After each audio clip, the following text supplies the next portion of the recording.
नमस्कार, आपके साथ मैं हूं मुस्कान नागदा। आप देख रहे हैं हिंदुस्तान मेल न्यूज। अब होगी मुद्दों की बात सच के साथ। लगातार विवादित बयान देकर चर्चा में बने रहने वाले भाजपा के तमाम नेताओं को कल देश के प्रधानमंत्री नरेंद्र मोदी ने कार्यकारिणी की बैठक में नसीहत देते हुए कहा, जिस तरह से आप बयान देकर चर्चाओं में बने रहते हैं, आपको लगता है आप नेता बन रहे हैं, लेकिन आपको सभी वर्गों के बीच में जाना है और पार्टी के लिए काम करना है। इसी बयान को लेकर कांग्रेस प्रदेश सचिव राकेश यादव ने मध्य प्रदेश के गृह मंत्री को निशाना बनाते हुए बयान दिया है।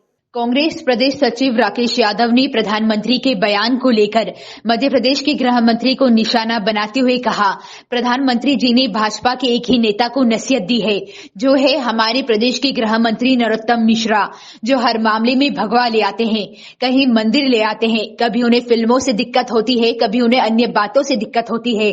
जिस तरह से प्रधानमंत्री जी ने उन्हें समझाया है, उस तरह से गृह मंत्री नरोत्तम मिश्रा का भविष्य राजनीति में असुरक्षित हो गया है। जिस तरह से संजय जोशी जी के हाल हुए थे, अब नरोत्तम मिश्रा के वही हाल होने वाले हैं। मुख्यमंत्री जी को अब नया गृह मंत्री खोजना चाहिए। देश के प्रधानमंत्री इतना बोल चुके हैं, तो अब नहीं लगता वह पद पर रह पाएंगे। देखिए, प्रधानमंत्री जी ने देश के एक ही नेता को नसीहत दी है, वो हमारे मध्य प्रदेश के गृह मंत्री हैं नरोत्तम मिश्रा जी, जो हर मामले में कहीं भगवा ले आते हैं, कहीं मंदिर ले आते हैं, कभी उनको फिल्मों से दिक्कत होती है, कभी किसी अन्य बात से दिक्कत होती है।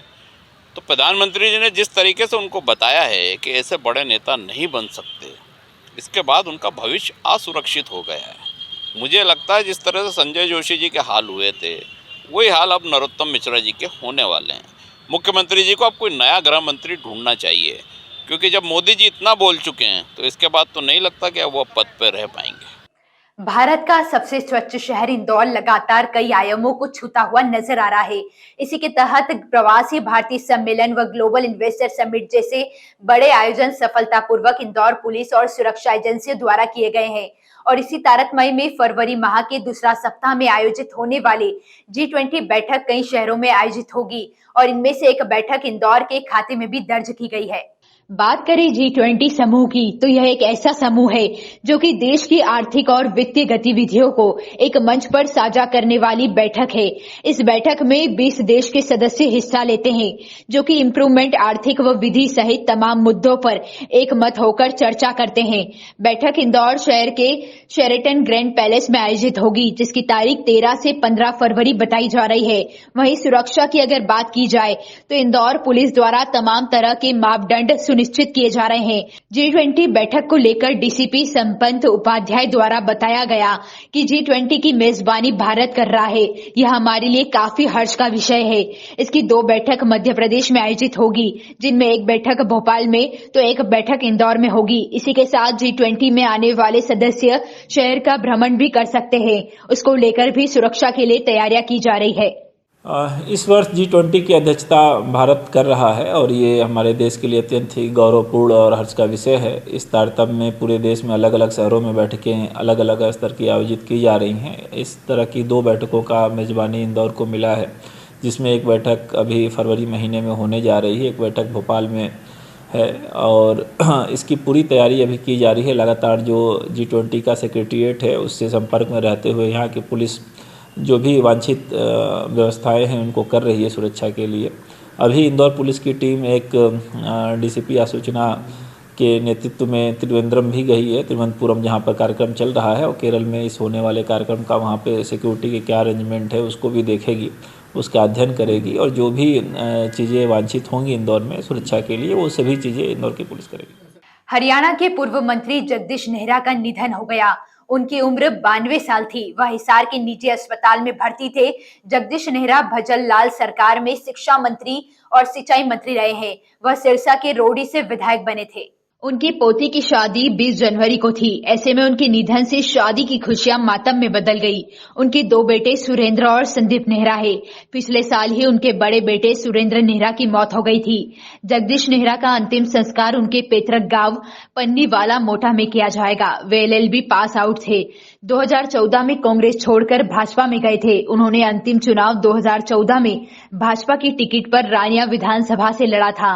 2019 के बाद उन्होंने सक्रिय राजनीति में हिस्सा लेना छोड़ दिया था। 2021 में भी 3 कृषि कानून के विरोध में भाजपा छोड़कर कांग्रेस ज्वाइन कर गए थे। हरियाणा में भारत जोड़ो यात्रा के दौरान राहुल गांधी ने कई राज्यों के बड़े किसान नेताओं से खेती और किसानों के मुद्दों पर चर्चा की। इस दौरान राहुल गांधी ने कहा कि मेरा खुद का लक्ष्य है कि आज से 10-12 साल बाद किसान का बेटा कहे कि मुझे खेती करनी है। इस चर्चा में किसान नेता राकेश टिकैत, युद्धवीर सिंह, योगेंद्र यादव भी शामिल थे। राहुल गांधी के साथ चर्चा करते हुए किसान नेता राकेश टिकैत ने कहा कि आप कश्मीर जाओगे तो आपके सामने एक सेब का मामला भी सामने आएगा। उनका 2000 करोड़ का नुकसान कर दिया भारत सरकार ने। 18 दिन उनके ट्रक रोक दिए क्योंकि अडानी के सेब यहां बिकने थे। 3 दिन में खुद वहां के किसानों के बीच रहा, वहां का किसान मर गया तो यहां पर 400-500 रुपए किलो सेब मिलेगा। ब्रॉडगेज ट्रैक का काम पूरा होने के बाद मीटर गेज की ट्रेनों का सफर इतिहास बनने जा रहा है।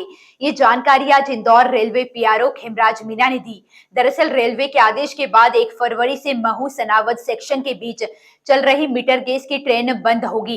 इस सेक्शन में फिलहाल महू ओमकारेश्वर रोड के बीच चल रही 1 मीटर गेज ट्रेन का संचालन भी रेलवे बंद कर दिया जाएगा। इसे लेकर रेलवे की ओर से आदेश भी जारी हो गए हैं। आपको बता दें, मीटर गेज ट्रेनों का सफर 146 साल पुराना है।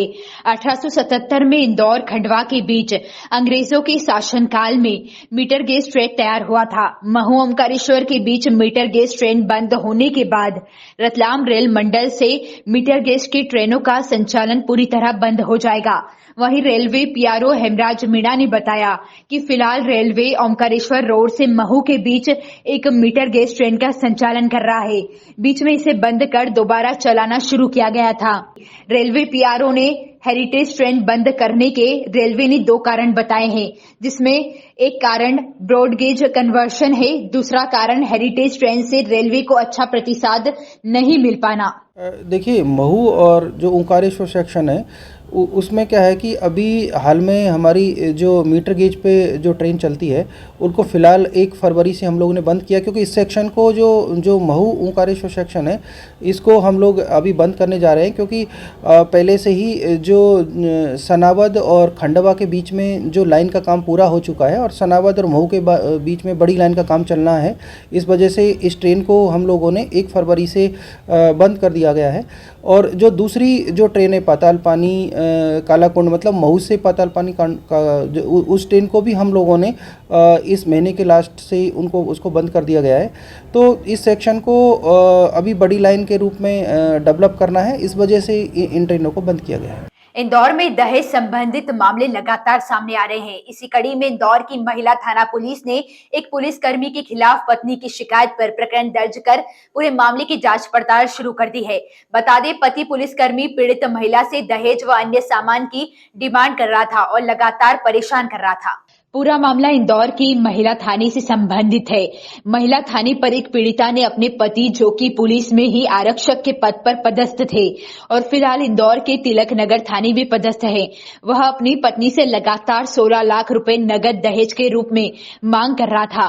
साथ ही बुलेट की भी डिमांड कर रहा था। वहीं पीड़िता ने कई बार अपने पति और पति के रिश्तेदारों को दहेज नहीं देने की जानकारी दी और विरोध भी किया, जिसके बाद पति विकास ने अपनी पत्नी के साथ मारपीट की और घर से निकाल दिया।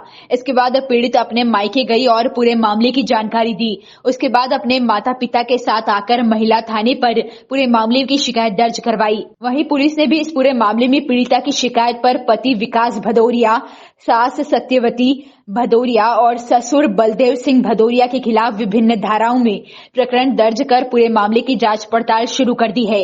वहीं पीड़िता की शादी 2016 में हुई थी और कुछ दिनों बाद ही वह लगातार अलग अलग तरह से पीड़िता को परेशान करने लग गया था। कल दिनांक को फरियादी ने एक शिकायत आवेदन लिखित में दिया था कि उसके पति और सास ससुर दहेज की मांग को लेकर उसको शारीरिक मानसिक रूप से प्रताड़ित करते हैं, जिसके आधार पर महिला थाना इंदौर पर कल दहेज का प्रकरण दर्ज किया गया है। उसका कहना है कि सास ससुर उसे 50,000 रुपये और एक बुलेट गाड़ी लाने की मांग मायके से मांग करते हैं। कहाँ पर कब शादी हुई थी, कितने साल हो गए थे शादी? शादी को 2015 में हुई थी और वो लोग अभी ससुराल और मायका दोनों पक्ष उसके जिला भिंड का ही है और अविदिका ने वहाँ से घरेलू भरण पोषण का केस भी चल रहा है जिला कोर्ट में भिंड से। और ऐसा ही बताया जा रहा है कि जो पति है वो पुलिस विभाग में ही पदस्थ थे, कहीं नहीं, किसी थाने में? सास की सर्विस में है वो भी। पारिवारिक विवाद के चलते पति ने अपनी लाइसेंसिंग बंदूक से पत्नी पर गोली चला दी। पैर में लगी गोली के बाद घायल अवस्था में महिला को उपचार के लिए भर्ती कराया गया है। वहीं पुलिस ने आरोपी पति को हिरासत में लेकर जांच शुरू कर दी है। मामला कनाडिया थाना क्षेत्र के झलारिया गांव में रहने वाले विनोद दुबे नामक व्यक्ति ने अपनी ही पत्नी बबली पर लाइसेंसी बंदूक से गोली चला दी। घटना के बाद गोली महिला के पैर में जा लगी, जिससे महिला गंभीर रूप से घायल हो गई। सूचना के बाद तत्काल मौके पर पहुंची पुलिस ने घायल महिला को उपचार के लिए निजी अस्पताल में भर्ती कराया है। वहीं घेराबंदी कर आरोपी पति विनोद को पुलिस ने गिरफ्तार कर लिया है। पुलिस को लाइसेंसी बंदूक बरामद नहीं हुई है। वहीं शिकायत के बाद पुलिस ने प्रकरण दर्ज कर जांच शुरू कर दी है। फरियादिया मीनू मिश्रा ने रिपोर्ट करी कि वो आज उनके मायके में यहाँ झलारिया आई थी। घर पे उसकी मम्मी और वो थे। इतने में उनका पिता विनोद दुबे आया बंदूक लेकर कि तुम मुझे अपने घर में रखोगे कि नहीं रखोगे। तो इन्होंने कहा कि तुम हमारे साथ मारपीट करते हो तो हम घर में नहीं रहने देंगे। तो बोले तुम मुझे अगर घर में नहीं रखोगे तो मैं तुम्हें जान से मार दूंगा। क्योंकि उन्होंने बंदूक से गोली चलाई जो उनके पैर में लगी है। हॉस्पिटल भिजवा दिया उनको। क्या स्थिति है सर महिला के अंदर? ठीक है, पैर में गोली लगी है। क्या काम करता था? क्या लाइसेंसी बंदूक है आरोपी? वो यहाँ से काफ़ी दिन से बाहर है, 5-6 महीने से इंदौर में कहीं रह रहा था। इनको पता नहीं किस जगह पे रह रहे थे। इंदौर में 3 तलाक से संबंधित मामले लगातार सामने आ रहे हैं। इसी कड़ी में इंदौर की खजराना थाना क्षेत्र में रहने वाली एक पीड़िता को उसके तीसरे पति ने फोन पर 3 तलाक दे दिया। फिलहाल पीड़िता ने पूरे मामले की शिकायत पुलिस को की और पुलिस ने पूरे मामले में विभिन्न धाराओं में प्रकरण दर्ज कर जांच पड़ताल शुरू कर दी है। पूरा मामला इंदौर के खजराना थाना क्षेत्र का है। खजराना थाना क्षेत्र में रहने वाली एक पीड़िता को उसके तीसरे पति ने 3 तलाक फोन पर कहकर तलाक दे दिया। फिलहाल पीड़िता ने पूरे मामले की शिकायत पुलिस को की और पुलिस ने विभिन्न धाराओं में प्रकरण दर्ज कर जांच पड़ताल शुरू कर दी है। बता दें, खजराना थाना क्षेत्र में रहने वाली नीलोफर शादी.com के माध्यम से इमरान नामक एक युवक से शादी की थी। शादी के कुछ दिनों तक तो सब ठीक ठाक चलता रहा, लेकिन इसी दौरान नीलोफर को छोड़कर इमरान अजमेर चले गए और जब काफी दिनों तक वह घर नहीं लौटा तो नीलोफर ने उसे फोन कर पूरे मामले में जानकारी चाही। इस पर पति इमरान ने उसे फोन पर ही विवाद करते हुए फोन पर 3 तलाक दे दिया। इसके बाद पीड़िता ने पूरे मामले की शिकायत पुलिस को की है। उसकी शादी पहले जावेद नाम के व्यक्ति से हुई थी और उससे उसको 2 बच्चे हुए थे। उससे उसका तलाक हुआ था।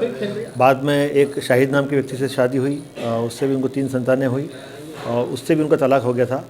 और फिर शादी.com में इमरान जो कि आरोपी है वो उनसे मिला और उसने उनसे वादा किया कि वो जो 5 बच्चे हैं उनका वो खर्चा उठाएगा और उसका पूरा ध्यान रखेगा। ऐसा करके उसने निकाह उसके साथ किया और निकाह करने के बाद वो अजमेर, चूँकि रहने वाला था अजमेर का, तो उसके बाद लौट के नहीं आया अजमेर से और महिला को प्रताड़ित करता था, नहीं इनके साथ कोई भरण पोषण या इनका कोई खर्चा उठाता था।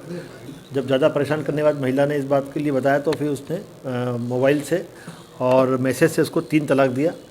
उस पर उस महिला ने प्रकरण पंजीकृत कराया। ऐसी ही खास खबरों के लिए हमारे साथ बने रहिए। हिंदुस्तान मेल न्यूज पर हमारे चैनल को सब्सक्राइब जरूर करिएगा।